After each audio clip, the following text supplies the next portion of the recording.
And we're going. All right. So how are you today? Tired. Are you? I guess maybe we should introduce ourselves, huh? Yeah, we probably should. Yeah, let's do that. That would probably be good. I'm Victoria from Victoria Knits. I live out in Montana. I have the podcast Victoria Knits. And I'm Lynda. You can find me on Joey's Scarf podcast. And you can find me on Instagram and Ravelry as Lynda Grace, and that's Lynda with a Y. And we are missing Wendy from the Baa Baa Yaya podcast. We were hoping she'd be able to join us today, but I hope you're feeling better, Wendy. Yeah, me too. Yeah. So I guess this is a new thing for us. We tested this out, but we've not gone live. So this is, I'm a little nervous. Are you? You know it. One of the things that the three of us are working, I don't know why my glasses are, I guess I'm nervous and I'm sweating and fogging up my glasses. So one of the things we wanted to talk about today was the three of us, Victoria, me, and Wendy from Baa Baa Yaya podcast, are hosting a make-along. And it is starting today, right? The 15th? That's right. Yeah. So, and it's going to run until March 15th. And the theme of the MAL is movie or TV related knitwear. So right. Anything that you might be inspired by from a movie or a TV show, you can find a pattern for. Will be eligible for the knit along, the make along. Exactly. You want to talk about the prizes? Yeah. So I showed my main prize on my last podcast. It's a skein of yarn from Whitefish, Montana, with a project bag, and we are also going to be giving prizes in the chatter groups. And my prize for my chatter group, so there'll be 3 different chatter groups and you can enter in all 3. So my prize for my chatter group will be this mini skein, and it is from Whitefish, Montana. It's a beautiful emerald green color. You can't tell too well on the screen there. But the name of it is Tally Lake, which is a lake near Whitefish, not too far from us. But I have not podcast from there yet. So one of these days I will, and you'll see that lake. And the prize will also come with this little project bag that says, "This ain't your grandma's knitting." But it would be okay if it was, right? Because all 3 of us are grandmas. So I'm wondering, is anybody watching us? It says we have 5 viewers. Oh, cool. Yeah. Hi. Yeah. One of them is probably Ross. Is Kim watching? No. Okay. Did we? Oh, I guess I don't know if we mentioned that the completed objects will be posted in Victoria's Ravelry group only. Oh, I So, guess the 3 of us are going to have a chatter thread, but only completed objects will be posted in Victoria Knits Ravelry group. Right. And we'll be selecting winners from that group for the completed objects prize. Right. And I'm pretty excited about this, about the MAL. Yeah, I am too. I think it'll be fun. As you can see, in my last podcast, I've already started mine, and I haven't been able to watch. I haven't had time to watch your podcast yet because I was so late getting up this morning, Lynda. But what's your chosen project for this? My project, I'm leaning towards a sweater that I saw on the, of course the name is escaping me right now, on the PBS series called The Midwife. Called The Midwife, right, yeah, right. And it's just a plain sweater, but it has a collar and a it's a cardigan with a button band. I'm going to just try and find a pattern for that and kind of try and match the colors that the woman who was wearing it on the show. And Call the Midwife takes place around the 60s. So there's a lot of knitwear of that style, and the colors kind of are along those lines of the avocado green and all of those things. Yeah. So that's what I'm going to be doing. I hope. I'm not a sweater knitter expert, but I'm going to give this a go. Yeah, maybe, you've done the flax light, right? Yeah. Maybe I'll win a prize. No. No. Well, if it's just the three of us, I guess we're eligible if there's just the three of us, right? You're not going to win a prize. No. I expect some participation. I've already gotten a comment from Jan, from Jan's Craft. She's Jan's Crafty Crochet on Instagram. She said that she's going to join in. So we have one. Nice. Well, Valerie from Pennsylvania is watching, and so is Patty from 4 Boys and an NL Girl in Canada. So hi, guys. Hi. Yeah. That's cool. I'm starting a sugar detox. Oh. Like I'm a little, yeah. I'm addicted to sugar. I am. My name is Lynda, and I'm addicted to sugar. Well, yeah, I'm right on board with you there. Yeah, and I know it's an addiction because I crave it, and my body seems to crave it. So that I cannot not have the sugar.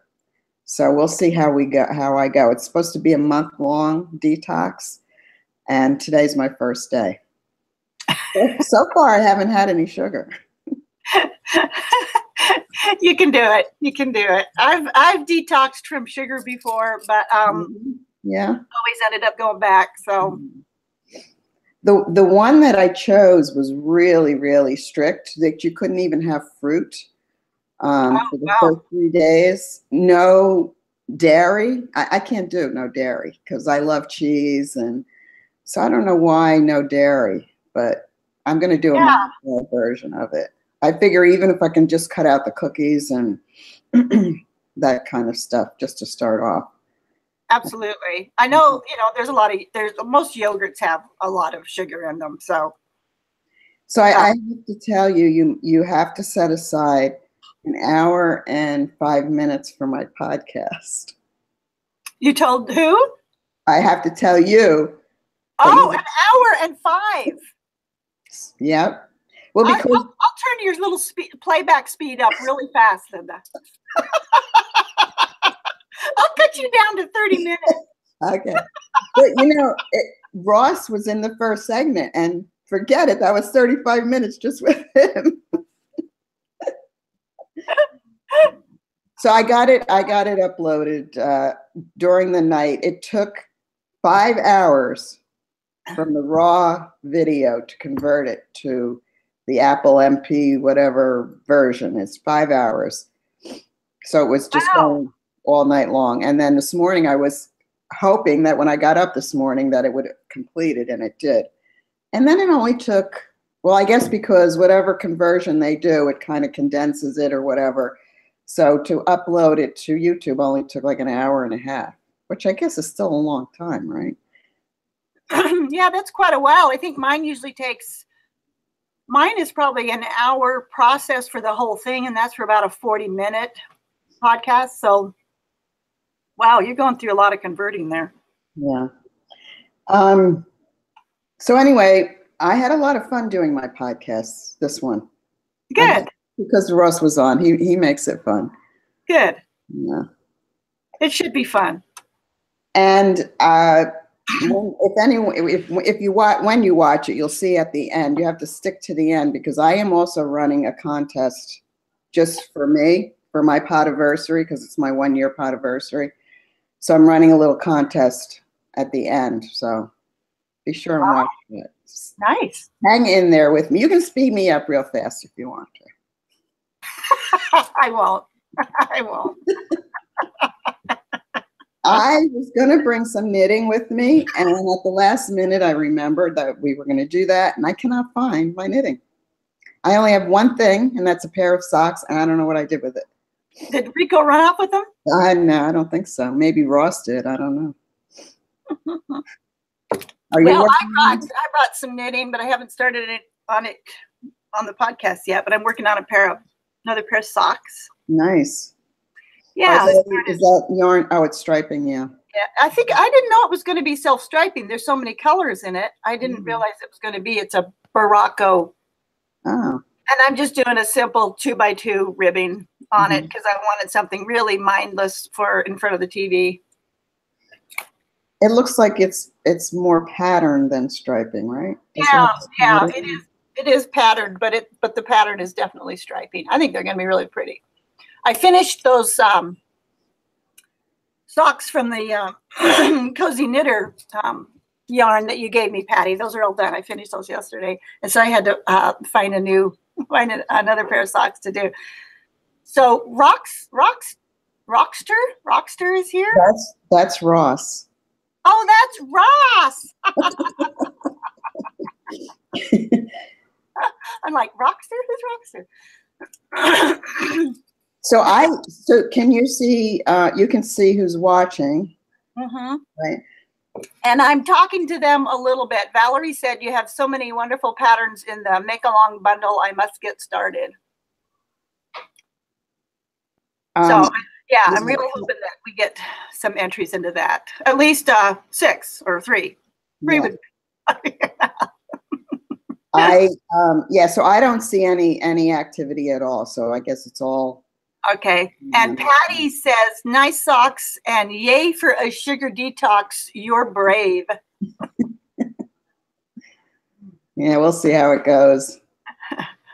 Yeah, it's once I go on a sugar detox, which I do occasionally, and when I break it, it's really hard to be moderate for me with sugar.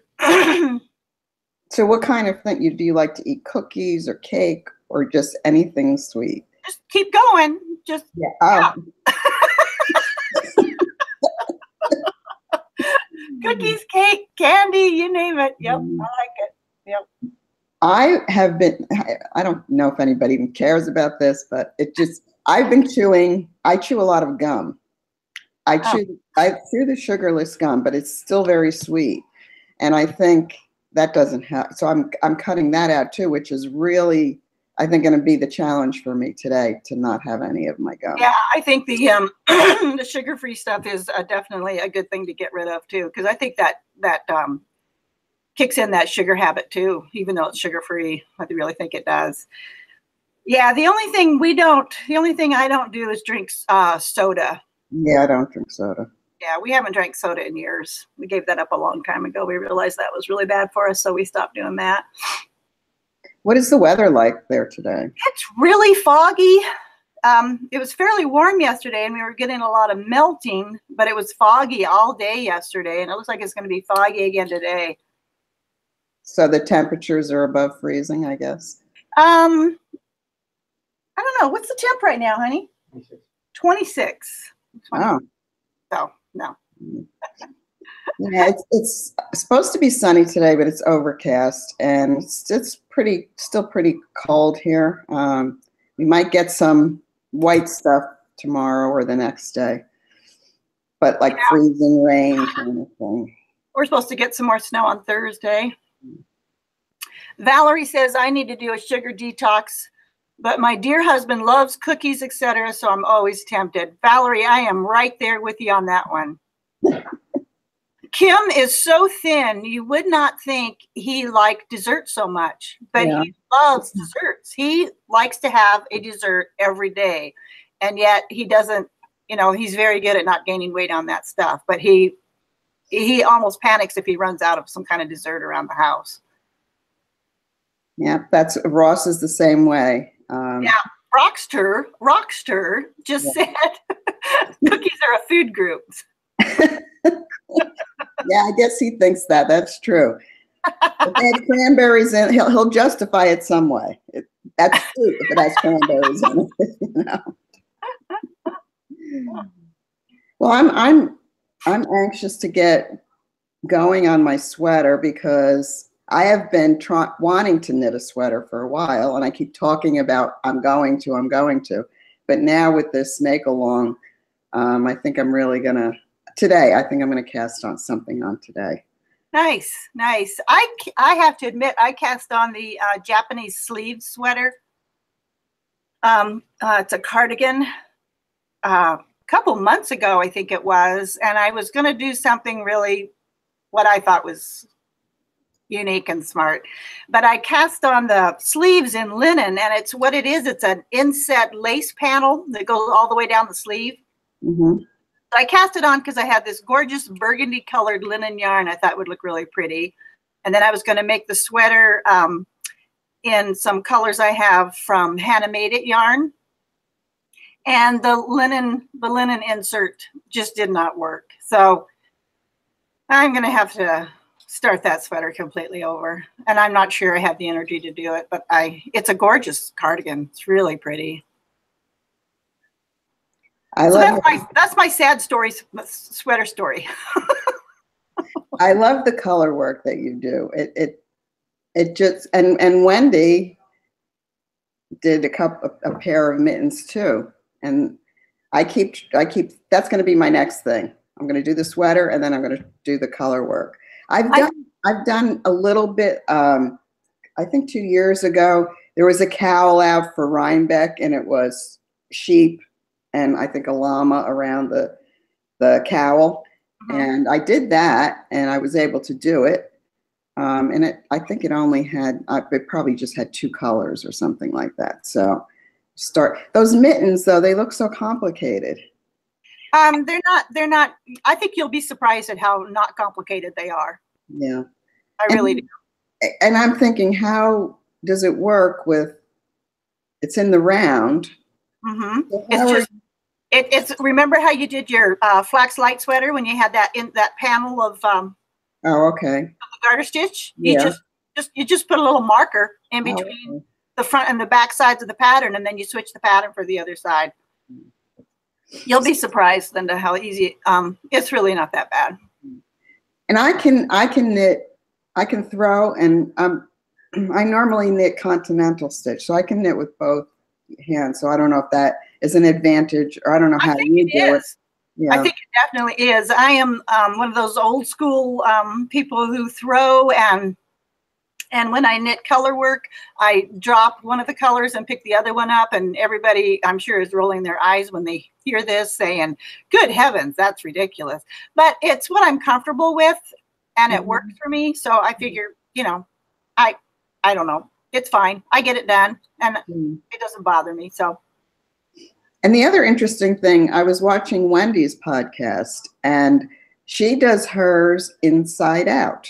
Yeah, and I have, sorry, I was just distracted by seeing a squirrel outside. Running across the snow. Yeah, that's a fairly new concept to me. I'm sure it's not a new thing, but I have not tried that either. And I was listening to her talk about that the other day, and I thought, yeah, I kind of get it, but I'm also the kind of knitter that I think I would need someone to actually be there to show me how that worked, But like I said, I'm okay doing it the way I do it. So I think you just need to find what works for you. I would encourage you to investigate that inside out color work knitting. Maybe I'll find we can convince Wendy to do an on-air live demonstration of doing. I think that would be a great thing for Wendy to do. Yes. Yeah. So I think, have we anything else to say? No, I don't see any questions. Valerie had to leave. Yeah, I think this should do us, right? I hope people join in the make along. Yes. I think they will. I hope so. We'll just keep blasting on Instagram. Right. What's your weather like there today, Lynda? Oh, it's cloudy, cloudy. And I did go out briefly. I put the Rico out this morning in the backyard, and I stand by the patio door and watch him to make sure he doesn't run away. But unfortunately, he knows his way home. He never runs away. Although I shouldn't say that because we really love our Rico. But it's kind of a bad habit that I do that. Especially if I'm having company. If there's a lot of people here and I'm distracted and Rico's barking to be let out, I will let him out through our sunroom, patio door, and then I forget that I let him out. And I've had 3 neighbors knocking on my door. Are you missing Rico? Like an hour later. Oh my God. And I get so upset when I do that because the last time he went across the street. And even though we live in an active adults community, the people are crazy drivers here. So, and we live on the main drag, so it's really busy. So we were so lucky that he was rescued and that nothing happened to him. But yeah, so I peeked my head out a little bit this morning when I let him out, and it's cold. It's cold. Yeah. Yeah. Well, if you're going to confess something like that, I have to confess I've done the same thing with our dog. Yeah. And around our neighborhood, it could have had much worse consequences. Oh yeah, I guess so, right? Yeah, and the bad thing about Chelsea is she's completely deaf. She maybe can hear you. Like the way we call her is we clap our hands really loudly behind her, and then she will turn for that. Yes. But I let her out the other night, and then we went in and watched a movie. Oh. And I forgot about her until I was ready to go to bed. Then I was like, "Where's Chelsea?" And so, luckily, it had snowed quite a bit recently, and she was fine. Kim thought I was panicked. I was running around like I'd lost one of my kids, and Kim was like, "Stop destroying all her tracks in the snow. Slow down." I had a flashlight and my coat on, and I was just panicked, running around looking for her because it doesn't help to call her. She's not going to hear you. Does she normally, like, will she come back to the door that you let her out? Usually she does. We have a ramp off the front porch because she can't manage the stairs anymore. Okay. And so usually she would come back up that ramp and just hang around on the big front porch until we let her back in. Yeah. But this time she did not do that. She probably got tired of waiting on me. Oh, right. Yeah. Yeah, Kim had the bright idea to go on the back porch and take its flashlight, and he's shown it around, and then he spotted her tracks. No. And he said, "Yeah, she's been out there just going around in circles." And so I went down on the ground out there, and he shone his flashlight around, and then he spotted her, and she was fine. It wasn't even that cold out; it was like in the 30s, and she has quite a heavy coat, so it doesn't bother her at all. She didn't have any snow stuck to her paws. I felt like the worst parent in the world, though. I know what you mean. Kim, and now I've told this whole story on YouTube, and Kim said, "Don't ever tell anybody this." They'll think we're the worst pet owners ever. Well, you were saying that you were up last night with your... Yeah. Chelsea usually has to go out at least once during the night, usually around midnight. So that wakes me up, and then Frankie, our Siamese cat, is such a crier that if he thinks he wants something, he's not going to leave you alone. And so last night, both he and Felix wanted out around 4 a.m. So usually I don't like to let them out that early, but I was like, okay, just get out. Just get out. I have a live podcast to do. Yeah, just go do whatever. I'm exhausted. You're killing me, guys. Well, I like this. This was fun. Yeah, this has been good. Yeah. Well, Yeah, I think this is I hope you may, like you said, maybe next time Wendy will be able to join us. And yeah, that'd be great. I'm wondering, I'm going to have to ask Ross because he's watching it, how it looked to the viewer. Yeah, that'll be interesting. Yeah. And if he could hear us okay and all of that stuff. Yeah. So, all right. Well, I'm going to go watch your podcast. Oh, good. Okay. Don't forget, stay to the end. I will, for sure. All right. It's great talking to you. Yeah, And you too. everybody else. Bye now. Bye.